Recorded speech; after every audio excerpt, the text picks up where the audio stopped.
ಈಗ ನಾವು ನೋಡಿ ನಮ್ಮ ತಲೆಮಾರುಗಳನ್ನು ನೋಡಿದ್ರೆ ನಾನೇ ಮೊದಲನೇವನಿದ್ದೀನಿ ನಮ್ಮ ಇಡೀ ಕುಟುಂಬದಲ್ಲಿ ಡಿಗ್ರಿ ಓದ್ತಿರೋನು. ಅದನ್ನು ನೀವು ಹೇಳಿದ್ರಿ ಮೀಸಲಾತಿ ಅಂತಂದರೆ ಬಡತನ ನಿವಾರಣೆ ಅಲ್ಲ ಅಂತ.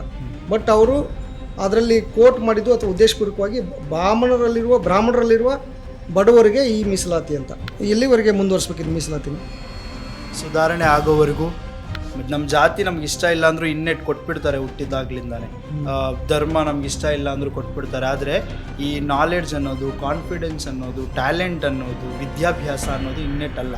ಪ್ರಿಯ ವೀಕ್ಷಕರೇ, ಪೀಪಲ್ ಟಿವಿಯ ಪಾಡ್ಕಾಸ್ಟ್ಗೆ ತಮಗೆಲ್ಲ ಸ್ವಾಗತ. ಇವತ್ತು ಕಳೆದ ಒಂದು ವಾರದಿಂದ ದೇಶಾದ್ಯಂತ ಮೀಸಲಾತಿ ಹಟಾವೋ ಆಂದೋಲನ ಅಂತ ಶುರುವಾಗಿದೆ, RHA ಅಂತ. ಸೊ ಈ ಮೀಸಲಾತಿ ನಿಜಕ್ಕೂ ಪ್ರತಿಭಾವಂತರಿಗೆ ಅನ್ಯಾಯ ಮಾಡ್ತಾ ಇದೆಯಾ? ಇದರಿಂದ ನಿಜವಾಗ್ಲೂ ಕೆಲವು ಪ್ರತಿಭಾವಂತ ವಿದ್ಯಾರ್ಥಿಗಳಿಗೆ ಅನ್ಯಾಯ ಆಗ್ತಿದೆಯಾ? ಅಥವಾ ಮೀಸಲಾತಿ ಇನ್ನೂ ಮುಂದುವರಿಸ್ಬೇಕಾ? ಅಥವಾ ಇದು ಈ ಏನು ಶೋಷಿತರು ಅವ್ರಿಗೆ ಪರವಾಗಿ ಅವ್ರನ್ನ ಮೇಲೆತ್ತುವ ಕಾರ್ಯನ ಅಥವಾ ಬಡತನ ನಿವಾರಣೆ ಕಾರ್ಯನ? ಈ ಎಲ್ಲ ವಿಚಾರಗಳ ಕುರಿತು ಇವತ್ತಿನ ಈ ಪಾಡ್ಕಾಸ್ಟಲ್ಲಿ ಮಾತಾಡ್ತಾ ಹೋಗೋಣ. ನಮ್ಮ ಜೊತೆಗಿದ್ದಾರೆ ಮೀಸಲಾತಿಯನ್ನು ಪಡೆದುಕೊಳ್ಳುವ ಒಬ್ಬ ವಿದ್ಯಾರ್ಥಿ, ಜಂಜಿ ಹಾಗೂ ಲಾ ವಿದ್ಯಾರ್ಥಿ ಹಾಗೂ ಸಾಮಾಜಿಕ ಕಾರ್ಯಕರ್ತರಾದ ವಿಜಯ್ ಕೆ ಅವರು. ವಿಜಯ್, ನಮಸ್ಕಾರ. ನಮಸ್ಕಾರ. ಈಗ ಮೀಸಲಾತಿಯನ್ನು ನಾನು ಹೇಳಬಾರ್ದು ಆದರೂ ಹೇಳ್ತೀನಿ. ಈಗ ಒಂದು ಕಮ್ಯುನಿಟಿಯವರು, ಈಗ ನಿಮ್ಮದೇ ಸೇರಿದಂಥ ಒಂದು ಕಮ್ಯುನಿಟಿಯವರು ತುಂಬ ದಿನಗಳನ್ನು ತೊಗೊಳ್ತಾ ಬರ್ತಾಯಿದ್ದೀರಿ. ಮತ್ತು ಒಂದು ತಲೆಮಾರಾದ್ಮೇಲೆ ತಲೆಮಾರು ತೊಗೊಳ್ತಾನೆ ಇರ್ತೀರಿ. ಇದರಿಂದ ಪ್ರತಿಭಾವಂತ ವಿದ್ಯಾರ್ಥಿಗಳಿಗೆ ಅನ್ಯಾಯ ಆಗ್ತಿದೆ ಅನ್ನೋದು ಒಂದು ಆರೋಪ ಅಲ್ವಾ? ನಿಜಕ್ಕೂ ಇಷ್ಟು ದಿನ ತೊಗೊಂಡಾದ್ಮೇಲೆ ಮತ್ತೆ ಇದು ಮುಂದುವರಿಸ್ಬೇಕಾ? ಅದು ಪ್ರತಿಭಾವಂತರಿಗೆ ಅನ್ಯಾಯ ಮಾಡೋದು ಸರಿನಾ ಅಂತ? ಓಕೆ, ಈ ಪ್ರತಿಭಾವಂತರಿಗೆ ಅನ್ಯಾಯ ಆಗ್ತಿದೆಯಾ ಇಲ್ವಾ ಅನ್ನೋದ್ರ ಬಗ್ಗೆ ಮಾತಾಡೋಕ್ಕೆ ಮುಂಚೆ, ಇದು ಯಾವುದೇ ರೀತಿಯಾದಂತಹ ಬಡತನ ನಿರ್ಮೂಲನಾ ಸ್ಕೀಮ್ ಏನಲ್ಲ. ಇದು ಏನು ಸೋಷಲ್ ಏವಿಯೇಷನ್ ಅನ್ನೋ ಒಂದು ಸ್ಕೀಮ್ ಏನಲ್ಲ. ಇದು ಮತ್ತೆ ಅಲ್ಲ ರೀ, ಬಡವರಿಗೆ ಆಗಿರುವಂಥದ್ದಲ್ವ ಇದು ಮೀಸಲಾತಿ? ಬಡವರಿಗೆ ಅಂತ ಹೇಳೋದಕ್ಕಿಂತ ಹಿಂದುಳಿದ ಜಾತಿಯವರು ಯಾರು ಅವಕಾಶ ವಂಚಿತರಾಗಿದ್ದರು, ಅವಕಾಶ ವಂಚನೆ ಆಗಿದ್ದವ್ರಿಗೆ ಅವಕಾಶ ಕಲ್ಪಿಸ್ಕೊಡುತ್ತೆ ವಿನಃ ಇದೇನು ಅವ್ರನ್ನ ಆರ್ಥಿಕವಾಗಿ ಮೇಲೆತ್ತೋದಲ್ಲ. ಸೊ ಅವಕಾಶ ಕೊರತೆ ಅಂದರೆ ಯಾವ ಥರ? ಈಗ ನಾವು ನೋಡಿ ನಮ್ಮ ತಲೆಮಾರುಗಳನ್ನು ನೋಡಿದ್ರೆ ನಾನೇ ಮೊದಲನೇವನಿದ್ದೀನಿ ನಮ್ಮ ಇಡೀ ಕುಟುಂಬದಲ್ಲಿ ಡಿಗ್ರಿ ಓದ್ತಿರೋನು. ಹೇಗೆ ನಾನು ಡಿಗ್ರಿ ಓದೋವರೆಗೂ ಬಂದೆ? ಅಂಬೇಡ್ಕರ್ ಅಂತಹ ಮಹಾನ್ ವ್ಯಕ್ತಿಗಳ ಬಗ್ಗೆ ತಿಳ್ಕೊಂಡು ಬಂದೆ. ಕೆಲವೊಂದು ಆಸಕ್ತಿ ಮೂಲಕ ಬಂದೆ, ಇನ್ನೊಂದು ರಿಸರ್ವೇಷನ್ನೇ ನನ್ನ ಇಲ್ಲಿವರೆಗೂ ತೊಗೊಂಡು ಬಂದಿದ್ದು. ಅಂದರೆ ನಾನು UG ಮಾಡುವಾಗ ನನ್ನ ರಿಸರ್ವೇಷನ್ ಪಾಲಿಸಿ ಇಂದಾನೇ ನಾನು ಒಳಗೆ ಬರಲಿಕ್ಕಾಯಿತು. ಇಲ್ಲಾಂದಿದ್ರೆ ನಾನು ಮೊದಲನೇ ಜನ್ರೇಷನ್ ಒಬ್ಬ ವಿದ್ಯಾರ್ಥಿ ಅಥವಾ ವಿದ್ಯಾವಂತ ವ್ಯಕ್ತಿ ಆಗೋದಕ್ಕೆ ಆಗ್ತಿರ್ಲಿಲ್ಲ. ಅವಕಾಶ ವಂಚನೆ. ಈಗ ನೀವೇ ಹೇಳ್ತಿದ್ರಿ, ನಾನು ಸುಮ್ಮನೆ ಈ ಪ್ರಶ್ನೆ ಹಿಂಗೆ ಕೇಳ್ಬೋದು ಅಂತ ಹೇಳ್ತಿದ್ರಿ. ಈಗ ನಿಮ್ಮ ಮೀಸಲಾತಿಯಿಂದ ನೀವು ಇಲ್ಲಿವರೆಗೆ ಬಂದ್ರಿ, ನೀವು ಒಬ್ಬ ಸ್ಕಾಲರ್ ಆದ್ರಿ, ಲಾ ವಿದ್ಯಾರ್ಥಿ ಓದ್ತಾ ಇದ್ರಿ. ಈಗ ಓದ್ತಾ ಇದ್ದೀನಿ. ಓಕೆ, ಈಗ ನಿಮಗಿಂತಲೂ ಪ್ರತಿಭಾವಂತರು ಅವ್ರಿಗೆ ಇದು ಈ ಮೀಸಲಾತಿ ಸಿಗಲ್ಲ ಅಂದರೆ ಅವ್ರು ಹಿಂದುಳಿಯಲ್ವಾ? ಖಂಡಿತವಾಗ್ಲೂ ಇಲ್ಲ ಅನ್ಸುತ್ತೆ. ಅವರು ಮೀಸಲಾತಿ ಸಿಗದೇನು ಒಳಗೆ ಹೋಗ್ಬೋದಿದೆ. ಇದು ಬರೀ ಎಂಟ್ರೆನ್ಸ್ಗೆ ಒಂದು ಆಕ್ಸೆಸ್ ಅಷ್ಟೇ. ಅದ್ರೊಳಗಡೆ ಹೋಗ್ಬಿಟ್ರೆ, ಇವಾಗ ಎಜುಕೇಷನ್ ಸಿಸ್ಟಮ್ ಅಂತ ತಗೊಳ್ಳಿ.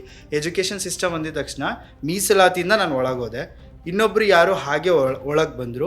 ಅಲ್ಲಿ ಹೊರಗೆ ಹೋಗಿದ ತಕ್ಷಣ ಕಾಂಪಿಟೇಷನ್ನು ಅಥವಾ ಬೇರೆ ಎಲ್ಲ ಸ್ಟ್ರಕ್ಚರ್ ಸಿಸ್ಟಮ್ ಸೇಮೇ ತಾನೇ ಇರುತ್ತೆ. ನಮ್ಗೆ ಜಸ್ಟ್ ಆಕ್ಸೆಸ್ ಅಷ್ಟೇ ಸಿಗೋದು, ನನಗೊಂದು ಅವಕಾಶ ಅಷ್ಟೇ ಸಿಗೋದು. ಅಲ್ಲಿ ಹೋಗಿದ ತಕ್ಷಣ ನನಗೇನಾದರೂ ಬರೀ 50 ಮಾರ್ಕ್ಸಿಗೆ ಎಕ್ಸಾಮ್ ಇರುತ್ತೆ, ಅಲ್ಲಿ ಅವ್ರಿಗೆ 100 ಮಾರ್ಕ್ಸಿಗೆ ಎಕ್ಸಾಮ್ ಇರುತ್ತೆ. ಅಲ್ಲಿ ಏನು ನೀವು ಹೇಳಿದ್ರಲ್ಲ, ವಿದ್ಯಾವಂತ ಅಥವಾ ತುಂಬ ಟ್ಯಾಲೆಂಟ್ ಇರೋರು ಅವ್ರಿಗೆ ವಂಚನೆ ಆಗುತ್ತೆ. ಇಲ್ಲ, ಖಂಡಿತವಾಗ್ಲೂ ಆ ರೇಸ್ ಒಳಗಡೆ ಇಬ್ಬರು ಈಕ್ವಲೇ ಆಗ್ಬಿಡ್ತೀವಿ.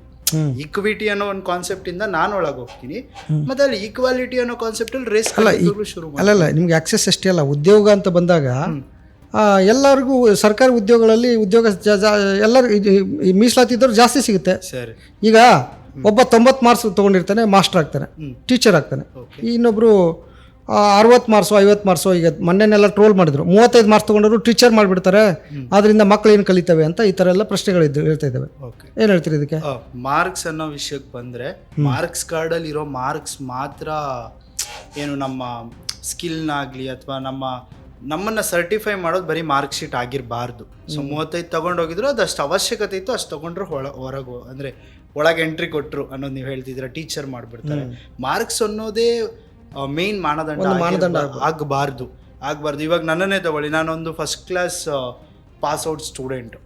SLC ನನ್ನ ಜೊತೆ ಇದ್ದೋ ಎಲ್ಲ ನನ್ನ ಕೋ-ಸ್ಟಡ್ಸ್ ಯಾರೆಲ್ಲ ನನ್ನ ಜೊತೆ ಸಹಪಾಠಿಗಳಿದ್ರು, 90% ತೊಗೊಂಡಿದ್ದವ್ರು ಇವತ್ತು ನನ್ನ ಜೊತೆ ಫ್ರೆಂಡ್ಸ್ ಇದ್ದಾರೆ. 85% ತೊಗೊಂಡಿರೋರು ಇದ್ದಾರೆ. ಬಟ್ ಇವತ್ತು ನನ್ನ ಒಂದು ನಾಲೆಡ್ಜ್ ಅವರ ಒಂದು ನಾಲೆಡ್ಜ್ ಅಂತ ಕಂಪೇರ್ ಮಾಡಿದ್ರೆ ಸೊ ಅವರು ಅಲ್ಲೇ ಇದ್ದಾರೆ. ಅದು ನಮ್ಮ ಆಸಕ್ತಿ ಮೇಲಾಗುತ್ತೆ, ನಾವು ತಿಳ್ಕೊಳ್ಳೋದ್ರ ಮೇಲಾಗುತ್ತೆ ಹೊರತು ಅವತ್ತು ನನ್ನ ಮಾರ್ಕ್ಸ್ ಕಾರ್ಡಲ್ಲಿ ಅವ್ರಿಗಿಂತ ತುಂಬ ಹಿಂದೆ ಇದ್ದೀರಿ. ಹಾಗಂದ್ರೆ ಇವತ್ತಿಗೂ ನಾನು ಹಿಂದೆನೇ ಇರ್ತೀನಿ ಅನ್ನೋದು ಎಷ್ಟು ಮಟ್ಟಿಗೆ ಸರಿ? ನಾನು ಟೀಚರ್ ಆಗಿ ಹೋಗೋಕೆ 35 ಮಾರ್ಕ್ಸ್ ತೊಗೊಂಡು ನಾನು ಒಳಗೆ ಹೋಗಿರ್ಬೋದು, ಅಲ್ಲೋದ್ಮೇಲೆ ನಾನು ತುಂಬ ಕಲ್ತಿರ್ಬೋದಲ್ವಾ. ಈ ಸೆಲ್ಫ್ ಸ್ಟಡಿ ಅನ್ನೋದು ತುಂಬ ಬಂದಿರುತ್ತೆ. ಪ್ರತಿದಿನ ಕಲ್ತಿರ್ತಾರಲ್ಲ ಟೀಚರ್. ನಾನು ಒಬ್ಬ ಟೀಚರ್ ಆಗೂ ಇದ್ದೆ, ಹೋಮ್ ಟ್ಯೂಷನ್ಸ್ ಮಾಡ್ತಿದ್ದೆ. ನನಗೂ ಹತ್ರ ಸುಮಾರು 70ರಿಂದ 75 ಸ್ಟೂಡೆಂಟ್ಸ್ ಇದ್ದರು. ನಾನು ಟ್ಯೂಷನ್ ಶುರು ಮಾಡಿದಾಗ ನನಗೂ ಏನೂ ಗೊತ್ತಿರಲಿಲ್ಲ. ಪ್ರತಿಯೊಂದನ್ನು ಕಲ್ತ್ಕೊಂಡೆ. ಅಕೌಂಟ್ಸ್ ಮಾಡೋದು ಕಲ್ತ್ಕೊಂಡೆ, ಮ್ಯಾಥಮೆಟಿಕ್ಸ್ ಕಲ್ತ್ಕೊಂಡೆ, ಸೋಷಲ್ ಟೀಚ್ ಮಾಡೋದು ಕಲ್ತ್ಕೊಂಡೆ. ಪ್ರತಿದಿನವೂ ಕಲಿಕೆ ಸರ್. ಮಾರ್ಕ್ಸ್ ಒಂದು ಮ್ಯಾಟ್ರ್ ಆಗಲ್ಲ ಅಂತ ನನಗನ್ಸುತ್ತೆ. ಈಗಿನ ಸೊಸೈಟಿಯಲ್ಲಿ ಮೀಸಲಾತಿಯನ್ನು ಕೇವಲ ದಲಿತರಷ್ಟೇ ತಗೋತಾ ಇದ್ದಾರೆ ಅಥವಾ ಯಾರ್ಯಾರು ತಗೊಳ್ತಾ ಇದ್ದಾರೆ? ದಲಿತರಷ್ಟೇ ತಗೊಳ್ತಿಲ್ಲ. ಅಂದರೆ ಹೇಗೆ ರಿಸರ್ವೇಷನ್ ಅನ್ನೋದು over all reservation 360 degree perspectively ನೋಡಿದ್ರೆ SC ST economically weaker section ಈ ಥರ ಡಿವೈಡ್ ಆಗಿದೆ. ಅದರಲ್ಲಿ ಒ ಬಿ ಸಿಗೆ ಕ್ರೀಮಿ ಲೇಯರ್ ಅಪ್ಲೈ ಆಗುತ್ತೆ. ಯಾಕೆ ಅಪ್ಲೈ ಆಗುತ್ತೆ ಅಂತಂದರೆ ಅವರದನ್ನು ಮತ್ತೆ ಅವ್ರ ತಲೆಮಾರಿಂದ ಬಂದವರು ಯಾರಾದರೂ 2-3 ಜನ ಅದನ್ನು ಪಡೆದುಕೊಂಡಿದ್ರೆ ಇನ್ನೊಬ್ರಿಗೆ ಅದನ್ನು ಒಂದು ಲೇಯರ್ ತೆಗಿತಾರೆ. ಯಾಕೆ ಅದನ್ನು ತೆಗಿತಾರೆ ಅಂತಂದರೆ ಅವಕಾಶ ಜಾಸ್ತಿ ಆಗಲಿ, ಬೇರೆಯವ್ರಿಗೆ ಯಾರಿಗಿನ್ನೂ ಸಿಕ್ಕಿರಲ್ಲ ಅವ್ರಿಗೆ ಸಿಕ್ಕಲಿ ಅಂತ. ಆಲ್ರೆಡಿ ಒಂದು ಆರ್ಥಿಕ ವ್ಯವಸ್ಥೆಯಲ್ಲಿ OBC ಅವರು ಸ್ವಲ್ಪ ಒಂದು ಮಟ್ಟಕ್ಕೆ ಸುಧಾರಿತರಾಗಿದ್ದಾರೆ. ಅಂದರೆ OBC ಅನ್ನೋದು ತುಂಬ ಹಲವಾರು ಹಲವಾರು ಜಾತಿಗಳ ಒಂದು ಸಮೂಹ. ಆ ಸಮೂಹದಲ್ಲಿ ಕೆಲವು ಜಾತಿಗಳವರು, ಅದರಲ್ಲಿ ಕೆಲವು ಕುಟುಂಬಗಳು ಜಾಸ್ತಿ ಅವಕಾಶವನ್ನು ಪಡ್ಕೋತಾ ಇದ್ದಾರೆ. ಅಂತ ಯಾರು ಅವಕಾಶಗಳನ್ನು ಪಡ್ಕೊಂಡಿದ್ದಾರೋ ಅವರನ್ನು ಹೊರಗಿಟ್ಟು ಮತ್ತೆ ಅವಕಾಶ ಪಡೆದುಕೊಳ್ಳೋರಿಗೆ ಅವಕಾಶ ಕೊಡಬೇಕು ಅಂತ. ಹೌದು, ಖಂಡಿತವಾಗ್ಲೂ ಅದನ್ನೇ ಕ್ರೀಮಿ ಲೇಯರ್ ಹೇಳೋದು. ಕ್ರೀಮಿ ಲೇಯರ್ ಉದ್ದೇಶನೇ ಅದು. ಅದರ ಆಬ್ಜೆಕ್ಟಿವ್ ಅಥವಾ ಮಿಷನ್ ವಿಷನ್ ಅಂತ ಏನಾದರೂ ನೋಡೋದಾದ್ರೆ ಕ್ರೀಮಿ ಲೇಯರ್ ಉದ್ದೇಶನೇ ಅದು. ಅವಕಾಶ ಸಿಕ್ಕಿದೆ, ಅದಕ್ಕೆ ಬೇರೆಯವ್ರಿಗೆ ಸಿಗಲಿ, ಆ ಕ್ರೀಮಿ ಲೇಯರ್ ತೆಗೆದ್ರೆ ಅಂತಾನೆ. ಈ ರಿಸರ್ವೇಷನ್ ಬಂದಿದ್ದು ಅದಕ್ಕೇನೆ, ಅವಕಾಶ ಕಲ್ಪಿಸ್ಕೊಡೋದಕ್ಕೆ ಹೊರತು ಬೇರೆ ಏನು ಮಾಡಲ್ಲ ಸರ್. ನೀವು ಮೇರ್ಲಿ ನೋಡಿದ್ರೆ ಗೌರ್ಮೆಂಟ್ ಜಾಬ್ ಆಪರ್ಚುನಿಟೀಸ್ ಜಾಸ್ತಿ ಇದೆ. ಟೋಟಲ್ ಇಡೀ ಇಂಡಿಯಾದಲ್ಲಿ ಗೌರ್ಮೆಂಟ್ ಜಾಬ್ ಎಷ್ಟು ಪರ್ಸೆಂಟ್ ಇದೆ? 1.3 to 2%, 3% ಮ್ಯಾಕ್ಸಿಮಮ್, 3% ಅಷ್ಟೇ ಇದೆ. ಆ 3% ಒಳಗಡೆ 1% ರಿಸರ್ವೇಷನ್, 3% ಎಲ್ಲರಿಗೂ ರಿಸರ್ವ್ಡ್ ಆಗಿಲ್ಲಲ್ಲ, ಅದರಲ್ಲಿ 50%. ಆ 50%ಅಲ್ಲೂ ಡಿವಿಷನ್ ಇದೆ. SC ST OBC economical weaker section ಅಂತ 50% ಅಷ್ಟೇ ಇದೆ. ಇನ್ನು 50% ಜನರಲ್ ಮತ್ತು ಎಲ್ಲ ಜನರಲ್ ಪರ್ಸ್ಪೆಕ್ಟಿವಲ್ಲೂ ಹೋಗಿ ನೀವು ಎಂಟ್ರಿ ಕೊಡ್ಬೋದು. ಗೌರ್ಮೆಂಟ್ ಜಾಬ್ಸ್ ಇರಲಿ ಅಥವಾ ಎಜುಕೇಷನ್ ಇನ್ಸ್ಟಿಟ್ಯೂಷನ್ ಇರಲಿ ಅಥವಾ ಯಾವುದೇ ವಿಂಗ್ ಇರಲಿ, ರಿಸರ್ವೇಷನ್ ಅನ್ನೋದು ಎಲ್ಲಿ ಅಪ್ಲೈ ಆಗುತ್ತೆ ಅಲ್ಲಿ ಅವ್ರು ಮಾತ್ರ ಇನ್ನೂ 50 ಭಾಗದಷ್ಟು ಎಲ್ಲರೂ ಹೋಗ್ಬೋದು. ಅಂದರೆ ನೀವು ಹೇಳ್ತಿದ್ದೀರಲ್ಲ ಪ್ರತಿಭಾವಂತರು ಇವರೆಲ್ಲ 50 ಮೀಸಲಾತಿ ಸಾಮಾಜಿಕವಾಗಿ ದುರ್ಬಲರಾದವ್ರಿಗೆ, ಅವಕಾಶ ವಂಚಿತರಿಗೆ ಸಿಗುತ್ತೆ. ಇನ್ನು 50% ಎಲ್ಲರೂ ಬರ್ಬೋದು ಅಂತ. ಅಫ್ಕೋರ್ಸ್ ಎಲ್ಲರಿಗೂ ಇದೆಯಲ್ಲ, ಬಟ್ ಅಲ್ಲಿ ಪ್ರಭಾವಿತರು ಎಲ್ಲರೂ ಅಲ್ಲಿ ಬರ್ಬೋದು, ಪ್ರತಿಭಾವಂತರೆಲ್ಲ ಬರ್ಬೋದು. ಬಟ್ ಇತ್ತೀಚೆಗಷ್ಟೇ ಬ್ರಾಹ್ಮಣರಿಗೆ EWS ಅಂತ ಮೀಸಲಾತಿ ಮಾಡಿದ್ರು. ಅಲ್ಲಿ 10%. ಬಟ್ ಅಲ್ಲಿ ಅದನ್ನ 10% ಮಾಡಿದ್ರಲ್ಲ, ಅದನ್ನ ನೀವು ಹೇಳಿದ್ರಿ ಮೀಸಲಾತಿ ಅಂತಂದ್ರೆ ಬಡತನ ನಿವಾರಣೆ ಅಲ್ಲ ಅಂತ.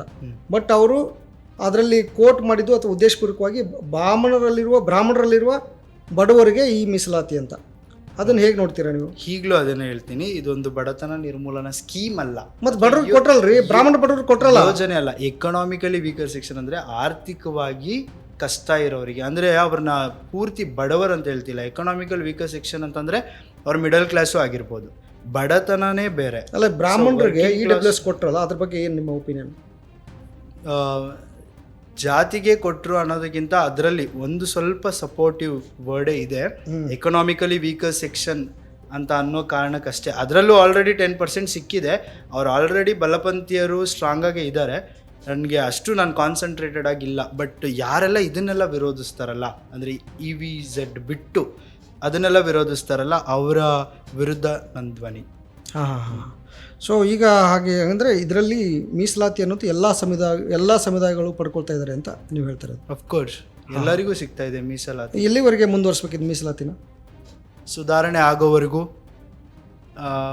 ಮೀಸಲಾತಿ ಅನ್ನೋದು ಇರಲೇಬೇಕು ಅನಿಸುತ್ತೆ. ನನ್ನ ಪ್ರಕಾರ ಸುಧಾರಣೆ ಅಷ್ಟು ಈಸಿಯಾಗಿ ಆಗಲ್ಲ. ಈಗ ರಿಸರ್ವೇಷನ್ ಯಾಕೆ ತಂದರು? ನಮ್ಮಲ್ಲಿ ಅಸಮಾನತೆ ಇತ್ತು, ಸೋಷಲ್ ಡಿಸ್ಕ್ರಿಮಿನೇಷನ್ ಇತ್ತು. ಇದು ಏನಕ್ಕೆ ತಂದರು? ಒಂದು ಪೊಲಿಟಿಕಲ್ ಮತ್ತು ಸೋಷಲ್ ರೆಪ್ರೆಸೆಂಟೇಟಿವ್ಸ್ನ ತಗೊಂಡು ಬರೋಕ್ಕೆ, ರಾಜಕೀಯದಲ್ಲಿ ಮತ್ತು ಸಮಾಜದಲ್ಲಿ.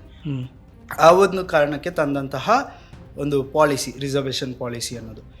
ನಮ್ಗೆ ಗೊತ್ತಿಲ್ಲ ಎಲ್ಲಿವರೆಗೂ ನಡೆಯುತ್ತೆ ಅಂತ. ಈಗ ಶತಮಾನಗಳಿಂದ ಈ ಅಸಮಾನತೆ, ಈ ದೌರ್ಜನ್ಯ, ಈ ತುಂಬ ಬ್ಯಾಡ್ ಪ್ರಾಕ್ಟೀಸ್ಗಳನ್ನೆಲ್ಲ ತೊಗೊಂಡು ಬಂದ್ವಿ.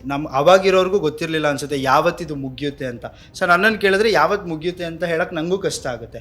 ಇವತ್ತು ಸಮಾಜ ಸುಧಾರಣೆ ಆಗ್ತಿದೆ, ಆದರೂ ಕೂಡ ಇವತ್ತಿಗೆ ನಿಲ್ಲುತ್ತೆ, ಇವತ್ತಿಗೆ ಮುಗಿಯುತ್ತೆ ಅನ್ನೋ ಒಂದೋದಿಲ್ಲ. ಸೊ ರಿಸರ್ವೇಷನ್ ಅನ್ನೋದು ತುಂಬ ಅವಶ್ಯಕತೆ ಆಗಿರುವಂತಹ ಅಂಶ. ಸೊ ಇರಲೇಬೇಕು ಅಂತ ನಾನು. ಈ CJP ಪಾರ್ಟಿ ಏನು ನೀಟ್ ವಿರುದ್ಧದ ಹೋರಾಟ ಆರಂಭ ಮಾಡ್ತಲ್ಲ, ಅದಕ್ಕೆ ಪ್ರತಿಕ್ರಿಯಾತ್ಮಕ ಇಮಿಡಿಯೇಟಾಗಿ ಅದು ನಿಂತ ಮರುದಿನವೇ ಈ ಮೀಸಲಾತಿ ಹಟಾವೋ ಆಂದೋಲನ ಶುರುವಾಯಿತು. ಏನಿದು ಇದ್ರ ಹಿಂದಿನ ಅಜೆಂಡಾ, ಪೊಲಿಟಿಕಲ್ ಅಜೆಂಡಾನ ಏನಿದು? ಅಫ್ಕೋರ್ಸ್ ಇದು ಒಂದು ಪೊಲಿಟಿಕಲ್ ಅಜೆಂಡಾನೇ. ನಿಮಗೆ ಗೊತ್ತಿರಬೇಕು, ಈಗ ಕೋಮಗಲಭೆ, ಕೋಮವಾದ ಇದನ್ನೆಲ್ಲ ತರೋದೇ ಅವರು ಹಿಂದೂ ಮುಸ್ಲಿಂ ಕಿತ್ತಾಡ್ತಿದ್ದಾರೆ ಅದಕ್ಕಲ್ಲ, ಅವರ ಒಂದು ಪೊಲಿಟಿಕಲ್ ಗೇನ್ಗೆ, ಒಂದು ರಾಜಕಾರಣ, ಇದು ರಾಜಕೀಯ ಏನು ಹೇಳ್ತಾರೆ ರಾಜಕೀಯ ಲಾಭಕ್ಕೋಸ್ಕರ ಮಾಡುವಂಥದ್ದು. ನಾವ್ಯಾರೋ ಏನು ಗ್ರೌಂಡ್ ಲೆವೆಲಲ್ಲಿ ಕಿತ್ತಾಡಿದ್ರೆ, ನಾವು ಅಸಮಾಧಾನನ ವ್ಯಕ್ತಪಡಿಸ್ಬಿಟ್ರೆ ಅವ್ರಿಗೆ ಅದು ಲಾಭ.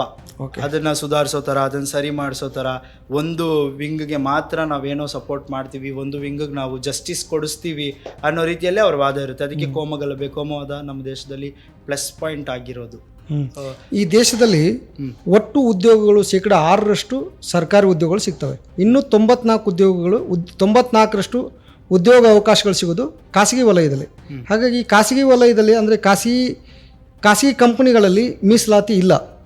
ಅದನ್ನು ಹೇಗೆ ಅಂದರೆ ಅದರಲ್ಲೂ ಕೂಡ ಮೀಸಲಾತಿ ಬರಬೇಕಾ ಅಥವಾ ಅದನ್ನ ಏನು ಮಾಡ್ಬೋದು ಅಂತ? ಖಾಸಗಿ ವಲಯದಲ್ಲೂ ಮೀಸಲಾತಿಗಳು ತಂದರೆ ಒಳ್ಳೆಯದೇ ಆಗುತ್ತೆ. ಯಾಕಂದರೆ ಅಲ್ಲಿ ನೇರವಾಗಿ ಯಾವ ರೀತಿಯ ಜಾತಿ ವಂಚನೆಗಳು ಅಥವಾ ಜಾತಿ ಬೇಸ್ಡಲ್ಲಿ ರಿಕ್ರೂಟ್ಮೆಂಟ್ ಆಗ್ತಿಲ್ಲ. ಬಟ್ ಆದರೆ ನೀವು ಅದನ್ನು ತಗೊಂಡು ಬಂದರೆ ಇನ್ನೂ ಹೆಚ್ಚು ಅವಕಾಶಗಳು ಸೃಷ್ಟಿಯಾಗ್ತವೆ, ಇನ್ನೂ ಭೇದ ಭಾವ, ಅಸಮಾನತೆ ಏನಿದೆ ಅದೆಲ್ಲ ಹೋಗ್ತವೆ ಅಂತ ನಾನು ಹೇಳ್ತೀನಿ. ಹೇಳೋದಿಷ್ಟೇ, reservation is merely social and political ರೆಪ್ರೆಸೆಂಟೇಷನ್ಗೆ ಇದೆ ಹೊರತು ಯಾವುದೇ ರೀತಿ ನೀವು ಹೇಳಿದಾಗೆ ಪ್ರತಿಭಾವಂತರಿಗೆ ಅದು ಟ್ಯಾಲೆಂಟೆಡ್ ಸ್ಟೂಡೆಂಟ್ಸಿಗೆ ಅದು ತೊಂದರೆ ಆಗಲ್ಲ. ಹಂಗಂದರೆ ನೋಡಿ, ನಾನು ಇನ್ನೊಂದು ಹೇಳ್ತೀನಿ, ಹಂಗಂದರೆ ಬೇರೆ ವರ್ಗದಲ್ಲಿರೋರು ಯಾರು ರಿಸರ್ವೇಷನ್ ತಗೊಳ್ತಿದ್ದಾರಲ್ಲ ಆ ವರ್ಗದಲ್ಲಿರೋರು ಹಾಗಾದರೆ ಟ್ಯಾಲೆಂಟೆಡ್ಸ್ ಅಲ್ವಾ? ಟ್ಯಾಲೆಂಟೆಡ್, ತರಬೇತಿ ಕೊರತೆ ಇರುತ್ತೆ, ಅವರ ಸುತ್ತಮುತ್ತಲಿನ ಝೋನ್ ಬೇರೆ ಇರುತ್ತೆ. ಈಗ ನೀವೇ ನೋಡಿ, ಒಂದು ಕಾಡಿಂದನೇ ಬೆಳ್ಕೊ ಬಂದವನಿಗೆ ಈಕ್ವಾಲಿಟಿ ಅನ್ನೋ ಒಂದು ಹೆಸರಲ್ಲಿ ತೊಗೊಂಡು ಬಂದುಬಿಟ್ಟು ಕಾಂಪಿಟೇಷನ್ ಮಾಡು ಅಂತಂದರೆ ಅದು ಸರಿ ಅಲ್ಲ ಅನಿಸುತ್ತೆ. ಸೊ ಅವನ ಸುತ್ತಮುತ್ತಲಿನ ವಾತಾವರಣ ಬದಲಾಗಬೇಕು, ಅವನು ತರಬೇತಿ ಮಾಡ್ತಿರೋ ರೀತಿ ಬದಲಾಗಬೇಕು. ಸೊ ಅದಕ್ಕೆಲ್ಲ ಸಮಯ ತಗೊಳುತ್ತೆ. ರಿಸರ್ವೇಷನ್ ಕೊಟ್ಟು ಅವ್ರನ್ನ ಬೂಸ್ಟ್ ಮಾಡಿದ್ರೆ ನಮಗಿಷ್ಟು ಅವಕಾಶ. ಅಂದರೆ ಕಾಡಲ್ಲಿ ಬದುಕ್ತಿರುವ ಆದಿವಾಸಿಗಳು, ಬುಡಕಟ್ಟು ಸಮುದಾಯದವರು ಇವತ್ತಿನ ಸಮಾಜದಲ್ಲಿ ಬಂದು ಈ ಉದ್ಯೋಗದ ಲಾಭಗಳನ್ನ ಪಡ್ಕೋಬೇಕಂದ್ರೆ, ಉದ್ಯೋಗದ ಅವಕಾಶಗಳನ್ನ ಪಡ್ಕೋಬೇಕಂದ್ರೆ ಅಷ್ಟು ಸರಳವಲ್ಲ. ಅವ್ರಿಗೆ ಮೀಸಲಾತಿ ಕೊಟ್ಟು ವಿಶೇಷ ಕೌಶಲ್ಯವನ್ನು ಕೊಟ್ಟಾಗ, ಸ್ಕಿಲ್ಲನ್ನು ಮಾಡಿದಾಗ, ಸ್ಕಿಲ್ ಪರ್ಸನ್ ಮಾಡಿದಾಗ ಮಾತ್ರ ಅವ್ರಿಗೆ ಸಾಧ್ಯ ಆಗುತ್ತೆ. ಅಫ್ಕೋರ್ಸ್ ಯಾರು ಇದು ಇನ್ನೆಟ್ ಅಲ್ಲ ಅಂತಾರೆ, ಇಂಗ್ಲೀಷಲ್ಲಿ ಒಂದು ಪದ ಇನ್ನೆಟ್ ಅಂತ ಅಂತಾರೆ. ಅಂದರೆ ನಾವು ಹುಟ್ಟಿದ ನಮ್ಮ ಕಲರ್ ಮೇ ಬಿ ಇನ್ನೆಟ್ ಇರ್ಬೋದು, ಮತ್ತು ನಮ್ಮ ಜಾತಿ ನಮ್ಗೆ ಇಷ್ಟ ಇಲ್ಲ ಅಂದರೂ ಇನ್ನೆಟ್ ಕೊಟ್ಬಿಡ್ತಾರೆ ಹುಟ್ಟಿದಾಗ್ಲಿಂದಾನೆ. ಧರ್ಮ ನಮ್ಗೆ ಇಷ್ಟ ಇಲ್ಲ ಅಂದರೂ ಕೊಟ್ಬಿಡ್ತಾರೆ. ಆದರೆ ಈ ನಾಲೆಡ್ಜ್ ಅನ್ನೋದು, ಕಾನ್ಫಿಡೆನ್ಸ್ ಅನ್ನೋದು, ಟ್ಯಾಲೆಂಟ್ ಅನ್ನೋದು, ವಿದ್ಯಾಭ್ಯಾಸ ಅನ್ನೋದು ಇನ್ನೆಟ್ ಅಲ್ಲ. ನಮ್ಮ ಜೀವನದ ಕಾಲಘಟ್ಟದಲ್ಲಿ ಯಾವಾಗ ಬೇಕಾದರೂ ಬದಲಾವಣೆ ಆಗ್ಬೋದು, ಹೆಚ್ಚಾಗ್ಬೋದು, ಕಡಿಮೆ ಆಗ್ಬೋದು. ಸೊ ಅದಕ್ಕಾದಂತಹ ಸ್ಕಿಲ್ ಟ್ರೈನಿಂಗ್, ಡೆವಲಪ್ಮೆಂಟ್ ಟ್ರೈನಿಂಗ್ಸ್ ಅದೆಲ್ಲ ತುಂಬ ಅವಶ್ಯಕತೆ ಇದೆ. ಸೊ ರಿಸರ್ವೇಷನ್ ಇದಕ್ಕೆಲ್ಲ ತುಂಬ ಕಾಂಟ್ರಿಬ್ಯೂಟ್ ಮಾಡುತ್ತೆ. ಓಕೆ, ಪ್ರಿಯ ವೀಕ್ಷಕರೇ, ವಿಜಯ್ ಅವರು ಮೀಸಲಾತಿ ಕುರಿತು ಭಾಳಷ್ಟು ಸ್ಪಷ್ಟವಾದ ತಮ್ಮ ಮಾತುಗಳ ಮೂಲಕ ಸ್ಪಷ್ಟವಾಗಿ ಅಭಿಪ್ರಾಯವನ್ನು ವ್ಯಕ್ತಪಡಿಸಿದರು.